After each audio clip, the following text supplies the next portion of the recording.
স্টেকহোল্ডারদের সাথে আলাপ আলোচনা ছাড়া তারা যেভাবে একতরফা সিদ্ধান্ত নিচ্ছেন এটা গ্রহণযোগ্য নয়। ২ নম্বর জিনিস হচ্ছে যে ব্যবসা বাণিজ্যের পলিসির ক্ষেত্রে এই যে একটা একচেটিয়া তৈরি হওয়া কিংবা সিন্ডিকেট তৈরি হওয়া কিংবা কোনো না কোনো গোষ্ঠী স্বার্থকে সহায়তা করা কিংবা সহায়ক হয় এইরকম নীতি তৈরি করা, এটা আমরা ঘোরতর বিরোধী।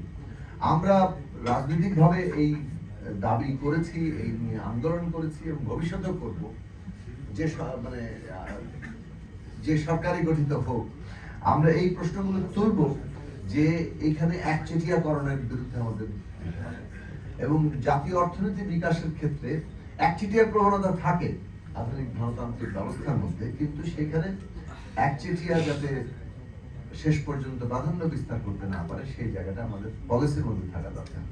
এখন এখানে তো পরিষ্কারভাবে বোঝা যাচ্ছে যে কতগুলো কোম্পানির যারা ক্ষমতার সাথে যুক্ত তারা আসলে একচেটিয়া একটা ব্যবসার ক্ষেত্র পাচ্ছে। এটা ছিল শেখ হাসিনার শাসনের বৈশিষ্ট্য, যে এক ধরনের ক্রনিক ক্যাপিটালিজম,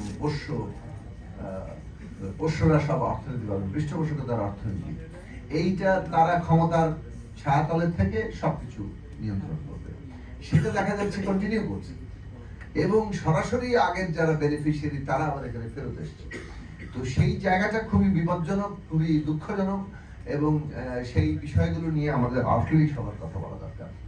একচেটিয়া তৈরি হওয়ার এখানে সম্ভাবনা তৈরি হয়েছে, যেটা পরিষ্কারভাবে আপনারা দাবি করেছেন, একটু আগে ফয়সাল ভাই বললেন যে ওপেন করাটা খুব দরকারি। লাইসেন্সিং একটা এই দেশে ক্ষমতার ব্যবহার করে ব্যবসা বাণিজ্য নিয়ন্ত্রণ করার একটা পদ্ধতি হয়ে উঠেছে সমস্ত ক্ষেত্রেই।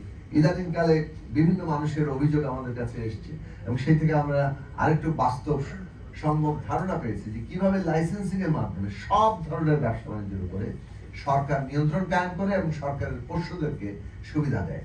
এই ব্যবস্থা বাতিল না করলে আমরা জনগণের যে সৃজনশীলতা সেটাকে আসলে বিকশিত করতে পারবো না এবং মূলত ব্যবসা বাণিজ্য আসলে সরকারের বেশিরভাগ ক্ষেত্রে অসহযোগিতা কিংবা তাদের লাল ফিতার দৌরাত্ম্য, তাদের নানা ধরনের মানে রেগুলেশনের নামে এক ধরনের কন্ট্রোলিং, এইগুলোর মধ্যে থেকেও কিন্তু জনগণের সৃজনশীল উদ্যোগের মধ্যে দিয়ে সফল হয়েছে। বাংলাদেশ যে এতটুকু অ্যাডভান্স করেছে তার প্রধান অবদান আমাদের দেশের মানুষের।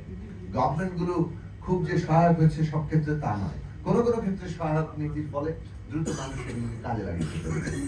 তো সেই জায়গা থেকে আমাদের মানে পলিসি সংক্রান্ত আমাদের দাবি হচ্ছে যে এইখানে এই লাইসেন্সিং এর মাধ্যমে নিয়ন্ত্রণ করতে হয়। আমদানি থাকবে, যদি এখানে লোকাল প্রোডাকশন হয় সেটা হবে এবং সেই অনুযায়ী নীতিমালার ক্ষেত্রে নিশ্চয়ই লোকাল প্রোডাকশন গুরুত্ব পাবে এবং তাদের কিছু সুবিধা আমাদের দিতে হবে।